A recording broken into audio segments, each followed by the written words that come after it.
बात इसकी ये है कि आपको आती है रेजिडेंस कार्ड माल्टा की। ये चीज़ में बड़ी ज़बरदस्त लगी है कि एक्शन यार अस्सलाम जी, welcome back to my channel Shahbaz Sharma vlogs. उम्मीद करता हूँ सब खैरियत से होंगे। मैं भी खैर से मज़े माल्टा में एंजॉय कर रहा हूँ। जैसे आप मेरी वीडियो फॉलो कर रहे होंगे तो अब देख रहे होंगे मैं इस टाइम माल्टा में मौजूद हूँ। यूरोप की कैसी कंट्री जिसने पाकिस्तानियों को, इंडियंस को, बंगालियों को और नेपालियों को दिल खोल कर वर्क परमिट दी और बहुत से लोग मूव करके यहाँ पे आए हैं। उमैर भाई को तो आप जानते होंगे। उमैर भाई अस्सलाम वालेकुम। वालेकुम अस्सलाम। शहबाज भाई कैसे हैं? जी शुक्र अल्लाह का, ठीक ठाक। और उमैर भाई के साथ अब मैंने एक वीडियो रिकॉर्ड की थी माल्टा से, जब ये पुर्तगाल में आए थे, माल्टा की इन्फॉर्मेशन से रिलेटेड। आज फिर हम यहाँ पे आए हैं तो हमने सोचा हमारे जो लोग हमें कांटेक्ट कर रहे थे, पूछ रहे थे माल्टा के वर्क परमिट के बारे में। सबसे पहले तो हम पूछते हैं उमैर भाई से। उमैर भाई, जो माल्टा का जो फ्री वर्क परमिट की आजकल बड़ी लहर सोशल मीडिया के ऊपर, यूट्यूब के ऊपर, फेसबुक के ऊपर दौड़ रही है, उसकी क्या सच्चाई है? क्या वाकई में लोगों को फ्री में वर्क परमिट मिलते हैं माल्टा के? जी शहबाज भाई, सबसे पहली बात तो ये है कि जो माल्टा के फ्री वर्क परमिट है, जितने भी फेसबुक के ऊपर मिल रहे हैं, जितने भी यूट्यूब के ऊपर मिल रहे हैं, उनकी जो सच्चाई है वो तो मैं थोड़ा सा आगे जाके बताता हूँ। पहले तो मैं आपको ये बता दूं कि माल्टा के वर्क परमिट जो है उसका क्राइटेरिया क्या है, वो मिलता कैसे है, वो किन लोगों को दिया जाता है। और जो माल्टा का बेसिकली वर्क परमिट है, सब लोग ये बोलते हैं कि हम माल्टा का वर्क परमिट आपको फ्री दे देंगे या आपको माल्टा का वर्क परमिट दिलवा देते हैं। तो ठीक है, आपको माल्टा का वर्क परमिट मिल जाता है। माल्टा का वर्क परमिट जो है शहबाज भाई, वो मसला नहीं है, वो आपको मिल जाएगा। मेन जो चीज़ आगे आएगी वो आएगी कि वो माल्टा का वर्क परमिट आपका स्टैंप होगा। आप किस क्राइटेरिया में अप्लाई कर रहे हैं। आप लेबर अप्लाई कर रहे हैं, आप असेंशियल वर्कर अप्लाई कर रहे हैं, और यहाँ आप मतलब जैसे अभी टैक्सी ड्राइवर की बहुत ज़्यादा हाइप है, पहले फूड डिलीवरी की बहुत ज़्यादा हाइप थी, अभी उससे पहले कंस्ट्रक्शन की बहुत ज़्यादा हाइप थी। तो हर एक चीज़ की जो थी ना वो हाइप क्रिएट की गई थी। कोरोना से पहले माल्टा जो है वो बहुत फ्लेक्सिबल था, बहुत ज़्यादा जो वर्क परमिट थे वो मतलब इशू भी हो रहे थे, लग भी रहे थे, धड़ाधड़ इंडियन पाकिस्तानी आ रहे थे। लेकिन उसके बाद क्या हुआ है? अब ये पूछे कि उसके बाद क्या हुआ है। अच्छा बता दे फिर जी, आप भी बता दे क्या हुआ उसके बाद। हाँ जी, उसके बाद क्या हुआ है? उसके बाद जब कोरोना ख़त्म हुआ है, यहाँ पे जो हाइप है वो आस्ता आस्ता स्लो हुई है। अभी सबसे जो पहली बात है, जो माल्टा का वर्क परमिट है, जो मतलब फ्री वाली बात है, तो वो तो बिल्कुल झूठ है। ठीक है, कोई भी बंदा जो आपको बोलेगा जी माल्टा का वर्क परमिट है वो हम देते हैं, हम आपको फ्री ऑफ कास्ट देंगे, वो ऐसा कुछ भी नहीं है, सब झूठ बकवास है। यहाँ पे आपने मेरे भी काफ़ी सारे व्लॉग देखे होंगे जिनमें मैंने दिखाया हुआ है कि जो लोग बोलते हैं वो सिर्फ बोलते हैं, उसमें होता कुछ भी नहीं, कोई सच्चाई नहीं होती, कुछ भी नहीं होता। हाँ, हज़ारों में से कोई 1 2 3, हज़ारों में से कोई 1 2 3 जिसने वाकई मतलब अप्लाई किया, उसकी लक अच्छी थी, कंपनी ने उसको बुला लिया। लेकिन फिर वो भी प्रोफेशनल्स, वो भी प्रोफेशनल, और फिर भी उनको फीस पे करनी पड़ती है। ये नहीं है कि वो फीस पे नहीं करते, वो अपनी टिकट पे करते हैं। वो जो यहाँ पे मतलब एक लीगल फीस है वो फीस पे करते हैं, यहाँ पे आके अपना मेडिकल पे करते हैं, यहाँ पे आके अपनी अकोमोडेशन पे करते हैं, और वो भी कोई थोड़े पैसे नहीं बनते। ये वो चीज़ें जो हिडन होती हैं और बताता कोई नहीं है। जब आप आते हैं यहाँ पे रहते हैं, फिर आपको पता लगता है कि यार अच्छा आपने आईडी बनानी है, ये भी लेना है, वो भी करना है। अच्छा उमैर भाई, हमें बताइएगा कि जो मिनिमम सैलरी है माल्टा के अंदर, जो लेबर कैटेगरी बिल्कुल लोएस्ट लेवल के ऊपर, वो कितनी है, कितने बंदा अर्न कर सकता है, उसमें खर्चा कितना करे, कितना बजट है, वो थोड़ा बताइएगा। देखिए, ये शहबाज भाई ने बहुत ही अच्छा और बहुत प्यारा सवाल किया है। इस सवाल का सिंपल सा जवाब मैं दूंगा आपको कि जो बंदा यहाँ पे लेबर आता है, लेबर में भी अब मैं आपको 2-3 कैटेगरी बता देता हूँ। जो किचन का हेल्पर होता है वो भी यहाँ पे लेबर ही तस्वर होता है। हमारे जो मतलब इंडिया पाकिस्तान से आते हैं उनके दिमाग में ये बात होती है कि यार पता नहीं मिट्टी उठाने वाला या बोरियाँ उठाने वाला या कंस्ट्रक्शन वर्क करने वाला वो लेबर है। यहाँ पे ऐसा नहीं है। यहाँ पे अगर आप फॉर एग्जांपल किसी हजाम की दुकान पे जाके बाल काटते हैं तो आप लेबर ही हैं। अगर आप किसी मतलब हॉस्पिटल में सफाई करते हैं तब भी आप लेबर हैं। अगर आप यहाँ पे मतलब कंस्ट्रक्शन का काम करते हैं तब भी आप लेबर हैं। अगर आप यहाँ पे किसी होटल में किचन हेल्पर की जॉब करते हैं तब भी आप लेबर ही हैं। अच्छा जी, अभी कमाता कितना है इस पे डिपेंड करता है कि अगर आप कंस्ट्रक्शन वर्क में काम कर रहे हैं एज ए लेबर तो आपको 5 यूरो घंटा मिलेगा, इससे ज़्यादा आपको नहीं मिलेगा। हाँ, एक ही कंपनी के साथ आपको 1 2 3 साल हो गए हैं तो 5.5 या 6 यूरो घंटा हो सकता है। ठीक है, ये मतलब घंटा होता है। अभी एक दिन में आपको कितने घंटे मिलते हैं? कभी आपको 10 घंटे मिल जाएंगे, कभी आपको 8 घंटे मिल जाएंगे। तो मैं आपको ये कहता हूँ, आप ये मान के चलो कि आपको 10 घंटे मिल रहे हैं, तो 10 घंटे 5 के हिसाब से एक दिन में आपने 50 यूरो कमाए हैं। ठीक है, उसमें आपने ये भी बात याद रखनी है कि हफ्ता इतवार 2 दिन छुट्टी है।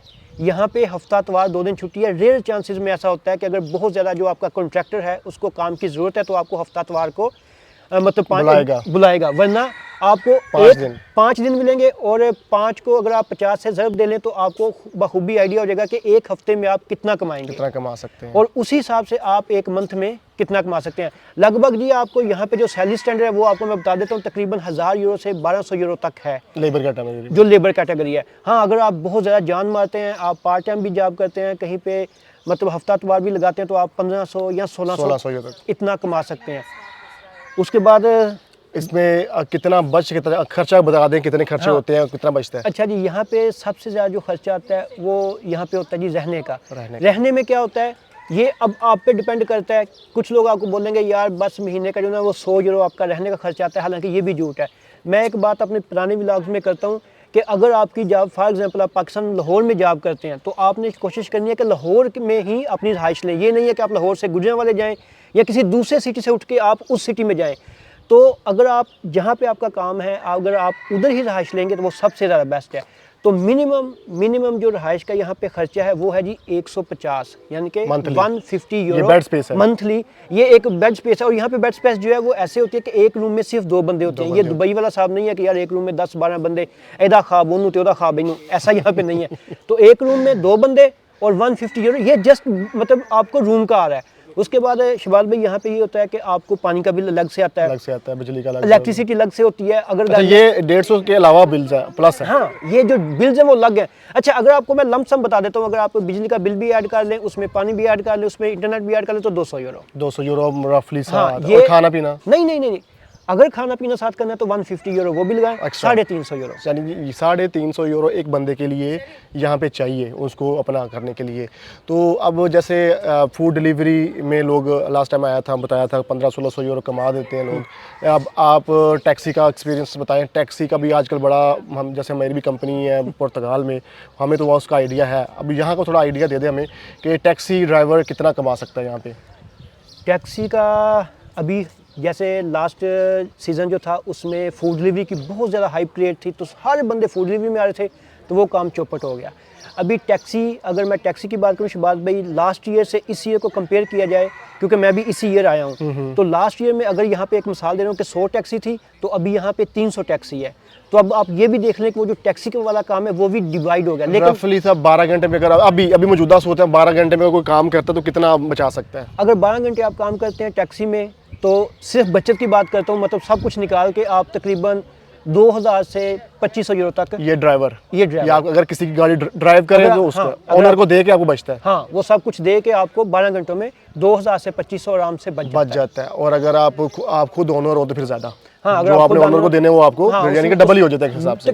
डबल तकरीबन कह सकते हैं। अगर आप मतलब गाड़ी आपकी अपनी है तो फिर आप तकरीबन 4000 के करीब बचा सकते हैं। अच्छा, यहाँ पे लैंग्वेज मैंने देखा है, जैसे मैं खुद आया हूँ, बड़ा फ्रेंडली लग रहा है क्योंकि इंग्लिश लैंग्वेज बोली जाती है यहाँ पे।